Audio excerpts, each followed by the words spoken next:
Hello, আমি রিঙ্কি। আমার চ্যানেলে সবাইকে স্বাগত। আজকে আমাদের আলোচনার বিষয় ম্যাপ পয়েন্টিং। আজকে আমি তোমাদের এই ভিডিওতে নদ নদীর ম্যাপ পয়েন্টিংগুলো দেখাচ্ছি। দেখো, প্রথমেই আমি নর্মদা নদী ম্যাপ পয়েন্টিংটা দেখাচ্ছি। দেখো, আমি কিন্তু পতনস্থল থেকে উৎপত্তি স্থলের দিকে আঁকলাম, ঠিক আছে? তাহলে কি হবে, খুব সহজেই কিন্তু নদীটা বোঝানো যায়।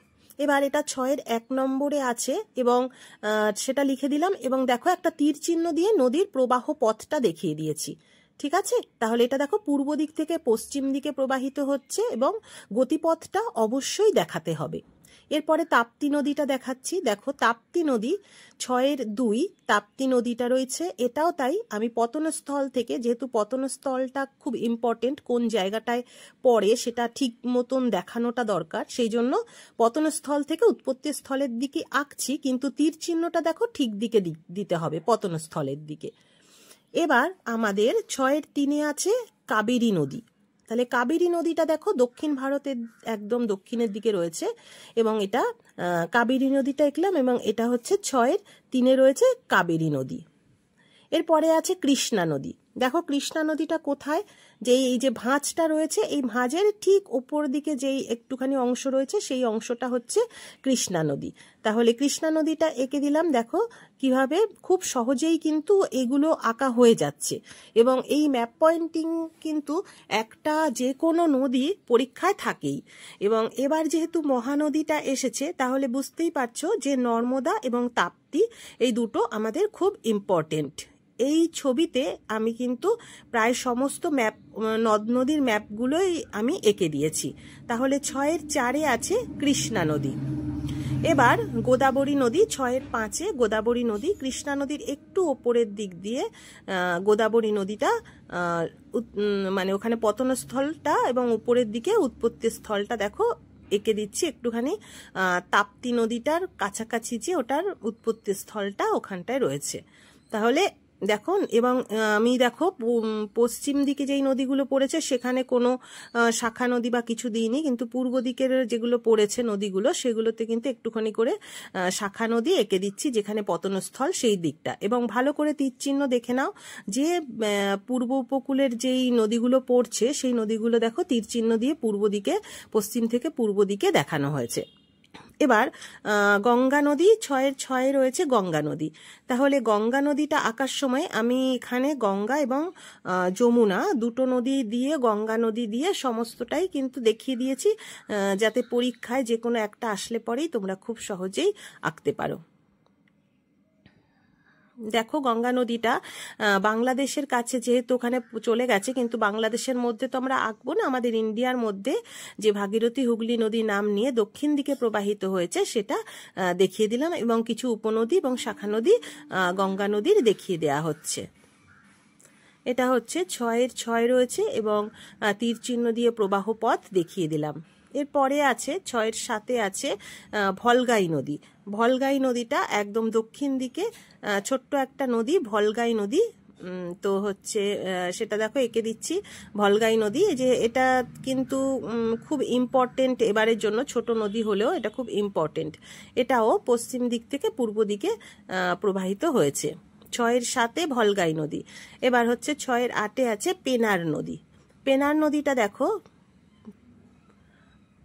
কাবেরী এবং কৃষ্ণা এই দুটোর মাঝখানে একটা ছোট নদী রয়েছে, সেই নদীটা হচ্ছে পেনার নদী এবং এটার প্রবাহ পথ পশ্চিম থেকে পূর্ব দিকে প্রবাহিত হয়েছে পেনার নদী। এবার 6-9 আছে সবরমতী। সবরমতী নদী। দেখো সবরমতী নদীটা রয়েছে গুজরাটের ওই কোনাটা, যেখানে একদম কোনা, কচ্ছ কাথিয়াবাড়ের কোনাটাতে, সেই জায়গাটায় পতনস্থল এবং পতনস্থল সবরমতী নদী দেখো রয়েছে 6-9 দাগে সবরমতী নদী। এবার 6-10 রয়েছে মাহি নদী। একদম সবরমতী নদীর কাছাকাছি যে পাশেই রয়েছে মাহি নদী। তাহলে এই দেখো এখানে আমি যেই 14টা ম্যাপ পয়েন্টিং দিয়েছি তার মধ্যে মহানদীতে এবার এসে গেছে, বাকি 13টাই নদী দিয়েছি এবং 13টার মধ্যে থেকেই নদী এই কটা করলে কিন্তু একটা নদী অবশ্যই পাওয়া যাবে। দেখো তীর দিয়ে পতন স্থল মানে এর প্রবাহ পথটা প্রত্যেকটাই দেখিয়ে দিচ্ছি, ঠিক আছে। 6-এর 9, 6-এর 10 হয়ে গেছে। এবার 6-এর 11 লুনি নদী। তাহলে হচ্ছে এবার দেখো 6-এর 11 একটা আছে লুনি নদী। এই লুনি নদীটা একমাত্র ভারতের একটা উল্লেখযোগ্য অন্তর্বাহিনী নদী।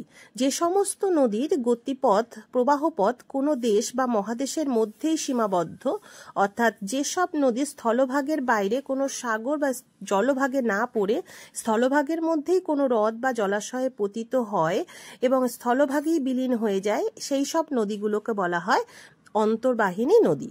তাহলে বুঝতে পারলে অনেক সময় এরকম আসে যে একটি অন্তর্বাহিনী নদী ম্যাপ পয়েন্টিং করো, সেক্ষেত্রে এরকম করে করতে হবে।